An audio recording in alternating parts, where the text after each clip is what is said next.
Welcome to another Erik Wait whiskey study, and I have been really enjoying Texas month here on my channel. I went down to Texas in April and decided I would visit a bunch of distilleries and then do a bunch of whiskey reviews and share my photography of my visit to a bunch of distilleries down in Texas. But there's a little bit more of a backstory to this particular whiskey and my visit to this distillery. I'd already planned on going to Texas, checking out the scene. I'd heard a lot about great things coming out of Texas, but the Scotch test dummies had a colleague who sadly was diagnosed with pancreatic cancer. So they were holding a fundraiser for their colleague, and so I decided, okay, I want to help them out. I'll donate $1,000. But then it turned out they weren't just doing a fundraiser, but they were also having an auction, and a bunch of people, including distilleries, donated to the fundraiser to put up for auction to raise funds for their colleague. And one of the donators was Ironroot Distilleries. Now, I was already planning on going down to Texas. I was already planning on visiting them. So, hey, kill two birds with one stone, be able to contribute to a really, really good cause and enjoy the benefits of a VIP tour at Ironroot. So, on my very last day in Texas, the Licorice family rolled out a red carpet for me, and we spent, I don't know, maybe 5-6 hours or so visiting the distillery, tasting a whole bunch of whiskeys straight from the cask. Then we had a fantastic barbecue, which was really, really, really, really nice. And I got to take home 2 bottles straight from the cask. And one of them is this one. This is the Ironroot Harbinger Bourbon whiskey. This is the BBC edition. What is BBC? Well, you're going to want to hang in there because it's bloody butchered corn, and I'm going to show you a video here in just a second in which they talk about the mash bills. This is not the regular bottle that you might find distributed widely around the United States at your local shop. This is bottled at 60.5% alcohol by volume, or 121 proof, and this is actually a single cask because this is not a blend. This came straight from the cask into the bottle, and then they labeled it and then put an autograph on it as well. One of the big surprises when I was there is, Scott and Bart, Scotch Test Dummies. I had met them before at the 5th anniversary celebration in Wichita, Kansas. And while we're doing a tasting, and I had seen the stills and so forth at the distillery, and then we went back in the tasting room. After we were doing the tasting, we started to walk out, we're getting ready to have lunch, and all of a sudden, Scott showed up.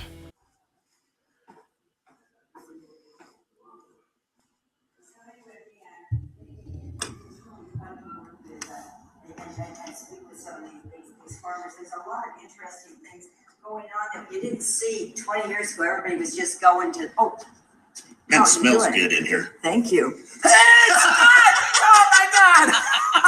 So I was really, really surprised and really, really happy to meet up with Scott. But before I get into this whiskey, let me share with you some video clips and photography that I took of the distillery. We don't know each other all that well, but I dig you, babe, I'm sure you can tell. Can I help it if I want you tonight?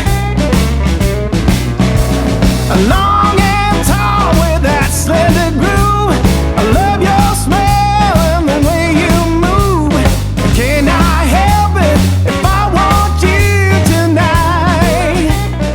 Alrighty, so before we did a tasting or tasting from the barrels, I actually had an opportunity to sit down with the Licorice brothers and talk about their mash bills and how they do the whiskeys. They are doing something very unique there in Texas in their mash bills and using different corns. So you can get a different flavor profile in a number of different ways from bourbons. You can have a different mash bill of your percentages of rye, wheat, barley. You can do it by having your casks in different places within a rick house, so you get different temperature fluctuations.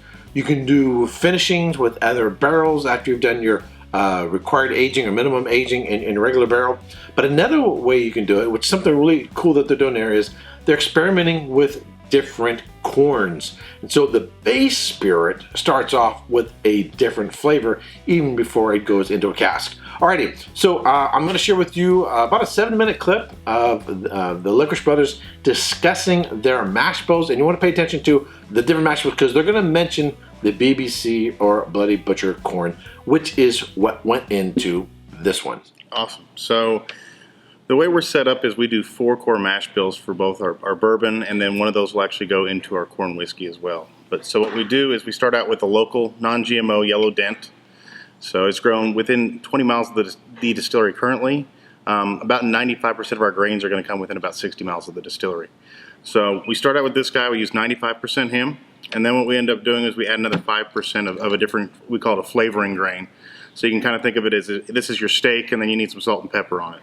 So one of the ones that we love is going to be purple corn. So this originated in the Andes Mountains. It's even the husk of this is purple. It's super high in antioxidants. By the time we're done with it, I don't know if the antioxidants are still in there. So I'm not going to call it healthy whiskey, but this has a lot of baking spice flavors to it. And so we specifically like to pair this one usually with a European oak. We use a virgin European oak for that. Some of the other ones will pair with virgin American oak. But we like to pair basically our different mash bills with different cooperage. Okay. So now one of the other ones we like is going to be Bloody Butcher corn, which is this guy right here. So we do another mash bill that's got 5% of this in it. So this guy has kind of dark berry flavors. This originated in the Appalachian Mountains in the U.S. So it's been used for a very long time by moonshiners. So it's now all of our whiskeys are actually going to have a combination of these profiles once we get in there. So the third one we like, corn-wise, is going to be flint corn.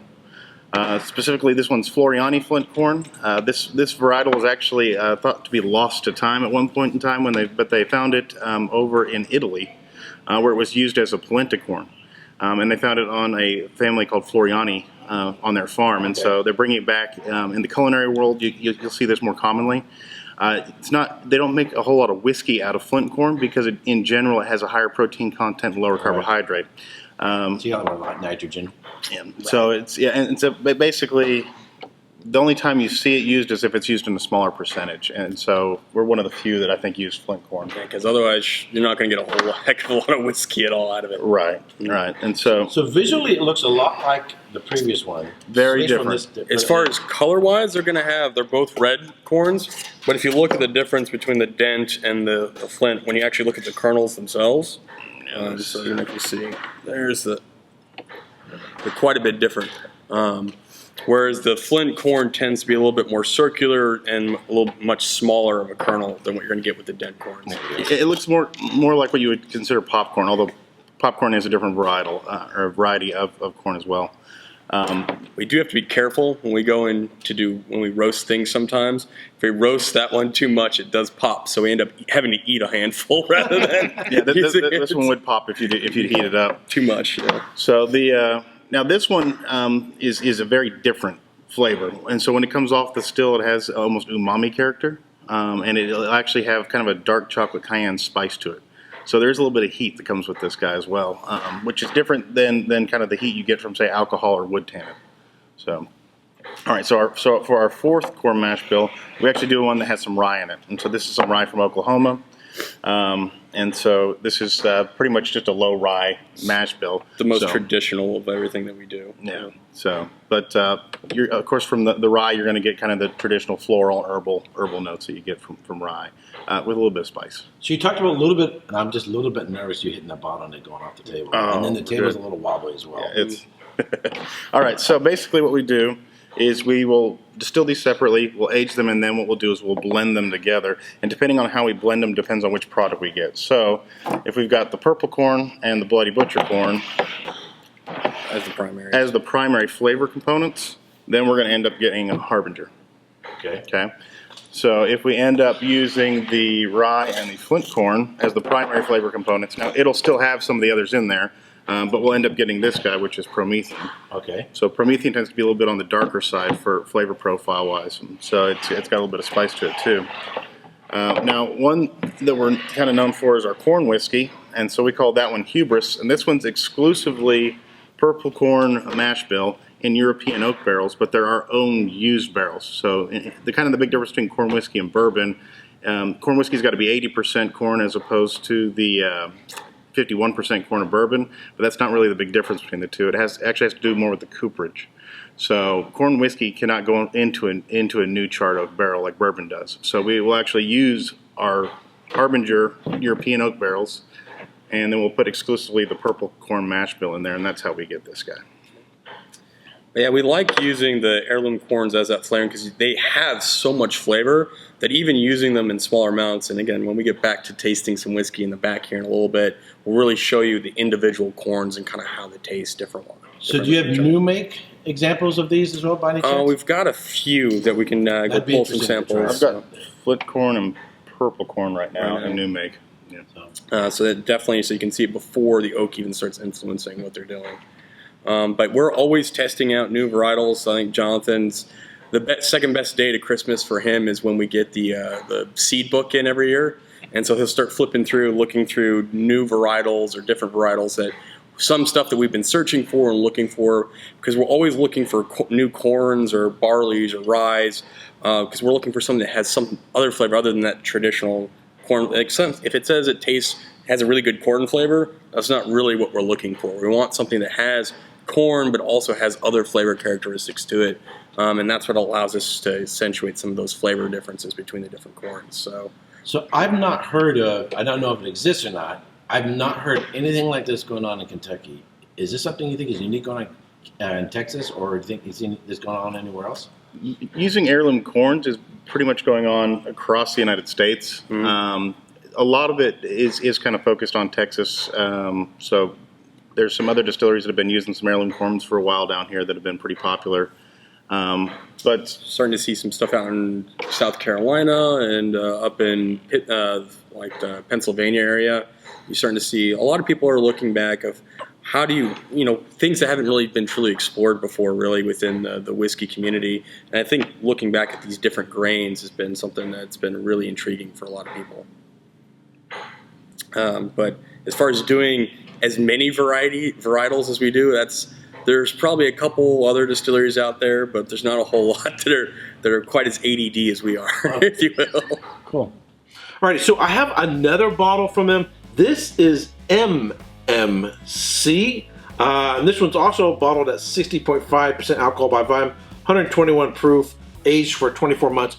But I'm going to hold on to this one until Texas Whiskey Month in 2020. And I'm already planning another trip to go back to Texas, visit more distilleries, collect more whiskeys, but I'm going to be building up a collection of Texas whiskeys that I will do in March 2020. All right, one of the interesting things about this whiskey is I chose this one because I really, really liked it out of the barrel. I thought it was really, really unique. Then when I got the bottle home and opened up the bottle, you can see I've got it down below the shoulder there a little bit. When I did a neck pour, I was sort of surprised it wasn't what I remembered when I tasted it out of the cask. It was very, very different. It didn't seem as complex. But as I've worked down on it, in fact, I had a dram last night and was sort of making a lot of mental notes. I was really, really surprised how the aromas and the flavors really came out and what I remembered when I had tasted it from the cask. Now, this is a really high ABV whiskey, so when you're approaching it, you have to sort of approach it gingerly. This is also whiskey that does really, really well with a little bit of water or definitely on ice. I mean, this is a whiskey that's going to look at ice and say, yeah, come on, bring it on. Yeah, not a problem. I can take you on. However, I also found this whiskey to be a little challenging to describe. When you're analyzing whiskeys or wines and flavors, a lot of the aromas and flavors are going to be near exact as to what you're describing. So if you should say caramel corn, butterscotch, vanilla, cinnamon, these typical spices that you get in bourbon, they're pretty much near exact. But sometimes there are unique aromas and flavors to whiskeys that it's hard to find something else corresponding to it outside of the whiskey. So you might list off a bunch of aromas and flavors, and yet they're not quite exact. You're just sort of trying to get into the ballpark. So it does have some classic bourbon notes up front. I get a really distinctive cherry, almost like a cherry juice. Sweet caramel, butterscotch, vanilla pudding, banana wafers, canned corn, cream corn, all these sort of classic bourbon notes. And I'm sniffing very gently because it is going to give you a little bit of tingle in the nose. But there's also sort of a bluish black fruit sort of underneath it all that I can't, it's not quite blueberry, it's not quite blackberry. But if I didn't know better, I would think this might have spent a little bit of time in actually maybe a port cask, and yet I know it didn't, and yet it has just a slight fruity character to it that reminds me a little bit of a purple fruit. All right, on the palate.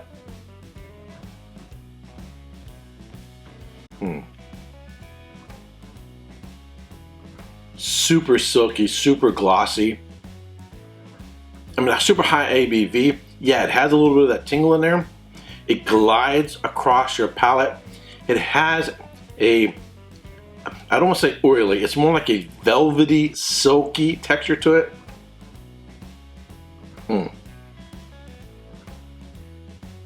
This has got to be one of the most complex bourbons I've ever had. The development and the range this has is absolutely spectacular. Classic bourbon notes up front. Sweet corn, caramel, butterscotch, vanilla, cinnamon, a little bit of oakiness to it. I mean, classic bourbon notes. In the mid palate is where I struggle to figure out what it is that I'm getting. It's a little bit of like chocolate. It's a little bit like almost like a little bit of a wine character, almost like a port character to it, and yet I know it's not. So there's almost like a chocolate covered raisin character to it. There's a little bit of a nuttiness sort of in the mid to the back end. There's almost something like if you have a candy bar, it's got chocolate on the outside, on the inside you got nougat. You get almost like a nougat character on it as well. It is sweet, it is really, really sweet, and yet it just has a touch of dryness on the back end that comes along with the sort of peanut butter nutty characteristic to it. This is absolutely spectacular, and my description really isn't doing it justice. You know, sometimes trying to describe what you smell and taste is like trying to talk about, you know, what is a rainbow sound like? You know, trying to equate colors with sound. It doesn't quite work. So the closest thing you can do is try to use some analogy. But this is one of the most spectacular bourbons I've ever had. This is one of the most unique bourbons I've ever had without sort of doing a finishing on it with, you know, cognac cask or a sherry cask or something like that, that is really brings something outside of the traditional bourbon ingredients to bring an extra flavor. This is producing more complexity and a greater range of flavor just by using different types of corn, and it is absolutely spectacular. What am I going to give this as a score? I'm going to give this a solid 95 points, and this is definitely a contender to be one of my top 10 for 2019. I absolutely love it. All right. I think that's about it for this video. I've really enjoyed meeting up with the Licorice family, and I'm going to be doing a premiere video with Robert Licorice. We're going to talk a little bit more about their background, the distillery, and their whiskeys. And so if you haven't, it hasn't come out already, if you haven't seen that already, you're going to want to check that out. All right, until next time. Oh, and don't forget to like, subscribe, and ring the bell so you can be notified when I go live or when I post new videos. All right, until next time, cheers. Hey, if you like my review, be sure to check out these other whiskey videos.